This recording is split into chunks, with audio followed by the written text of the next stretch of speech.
South Africa has been plunged into shock and dismay following the explosive revelation that 92 new arrest warrants have been issued against some of the most senior and influential members of the African National Congress, ANC. This unprecedented development has shaken the country's political foundation, leaving the ruling party scrambling to contain the fallout as outraged citizens demand transparency, accountability, and swift justice. According to early reports, the National Prosecuting Authority, NPA, has compiled a confidential list of 92 individuals allegedly implicated in far-reaching investigations involving corruption, fraud, money laundering, and the systematic looting of state resources.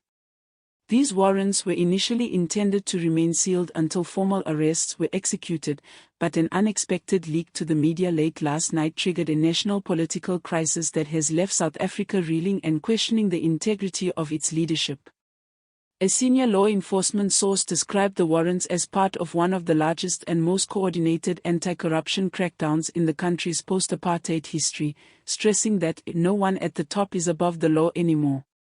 Among those reportedly on the confidential list are former cabinet ministers, influential business magnates, provincial premiers, and high-ranking ANC officials accused of participating in rigged tenders, illicit offshore transfers, and the mass misappropriation of billions of rands intended for public development and social welfare. The allegations paint a grim picture of deep-rooted graft that has drained public coffers and exacerbated poverty and inequality across the nation. When news of the leak broke, panic reportedly erupted at Luthuli House, the ANC's Johannesburg headquarters, where witnesses described scenes of chaos as senior members frantically contacted lawyers, political allies, and family members. According to one insider, some leaders are trembling, fearing their names are on the list, and some already know they are. Shortly after midnight, an emergency meeting was convened to assess what insiders are calling the most significant political crisis since the Jacob Zuma era, a period notorious for state capture and rampant corruption. Although the NPA has not released the list publicly, several investigative journalists claim to have independently verified portions of it. Some reporters have hinted, though without formal confirmation, that individuals within President Cyril Ramaphosa's inner circle may also be implicated. Even the possibility has fueled widespread anxiety, suggesting that corruption might penetrate deeper into the upper echelons of government than many South Africans ever imagined. As the story dominated airwaves and timelines, social media erupted with public outrage. Hashtags such as #92names, #OurList, and #CleanUpGovernment quickly began trending as citizens demanded full disclosure and insisted that not a single name be kept hidden. For many, the leak represents long-awaited justice finally catching up with those who have abused their positions for personal gain. "We've been robbed for years," read one viral post. "Now we want to see every name on that list, no more secrets." Activist groups, trade unions, and civil society organizations rapidly mobilized, organizing nationwide protests that saw thousands marching toward the union buildings in Pretoria and provincial government offices across the country. Their demands were clear: immediate resignations, transparent investigations, and the public release of the entire list. Meanwhile, President Ramaphosa faces one of the most daunting leadership tests of his political career. His office released a brief statement urging patience and asking the public to allow due process to unfold. However, critics argue that he is deliberately stalling to protect political allies, raising concerns about whether the presidency itself may become entangled in the controversy. Political analysts warn that Ramaphosa faces a dangerous dilemma: act decisively and risk alienating his own support base, or remain silent and appear complicit, potentially marking the beginning of the end for his presidency. The NPA has indicated that arrests could begin within weeks as case files are finalized and warrants executed. Sources within the Hawks, South Africa's elite anti-corruption unit, have confirmed that specialized task forces are already deployed across several provinces to prevent suspects from fleeing, interfering with investigations, or destroying evidence. If these reports prove accurate, the country may soon witness a historic wave of high-profile arrests involving some of its most recognizable political, business, and provincial figures.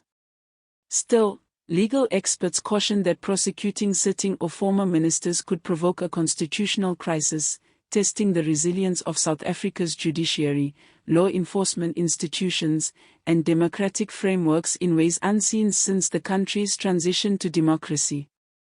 Within the ANC itself, internal turmoil is rapidly escalating.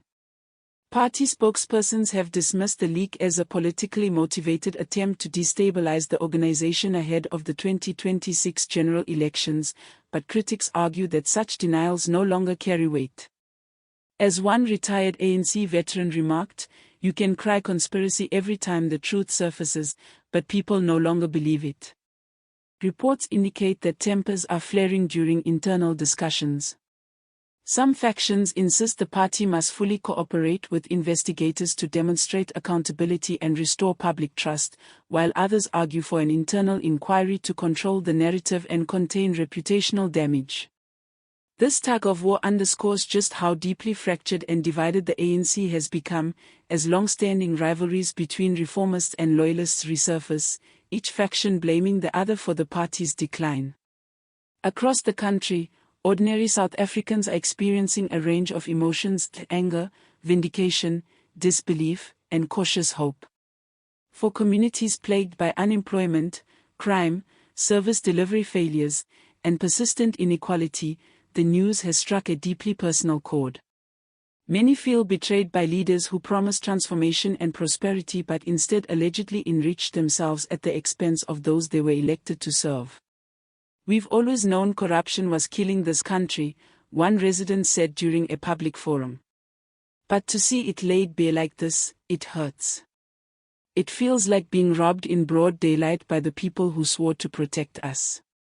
Yet others argue that this moment, painful as it is, represents a necessary reckoning, a chance for the nation to finally confront the rot that has long hollowed out its institutions. Churches, youth movements, grassroots organizations, and trade unions have all joined the call for full transparency, asserting that justice must not only be done but also be seen to be done.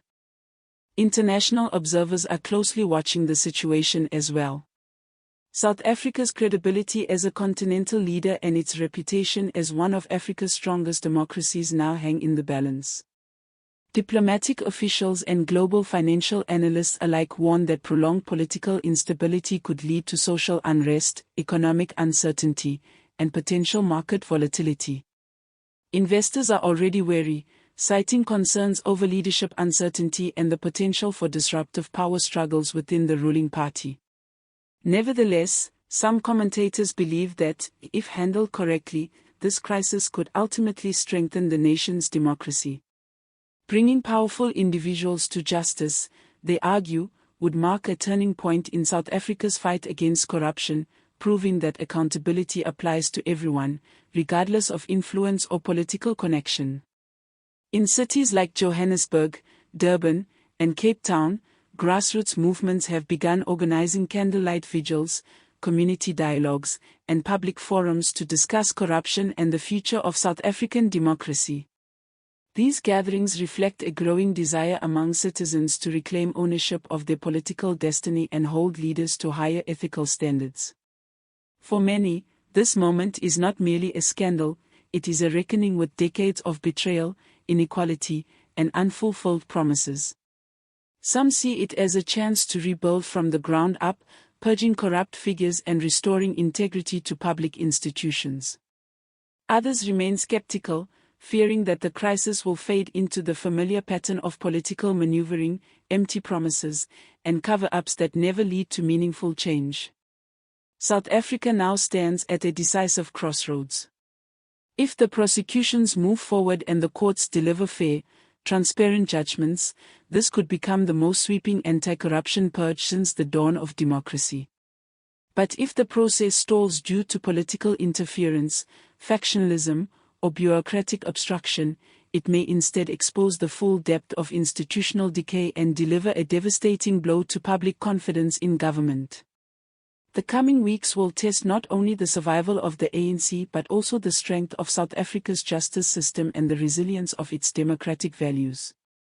Whether this moment leads to a true cleansing of corruption or becomes yet another forgotten scandal remains uncertain, but one thing is clear: the walls are closing in, and for the first time in decades, the truth appears ready to knock boldly on the doors of power.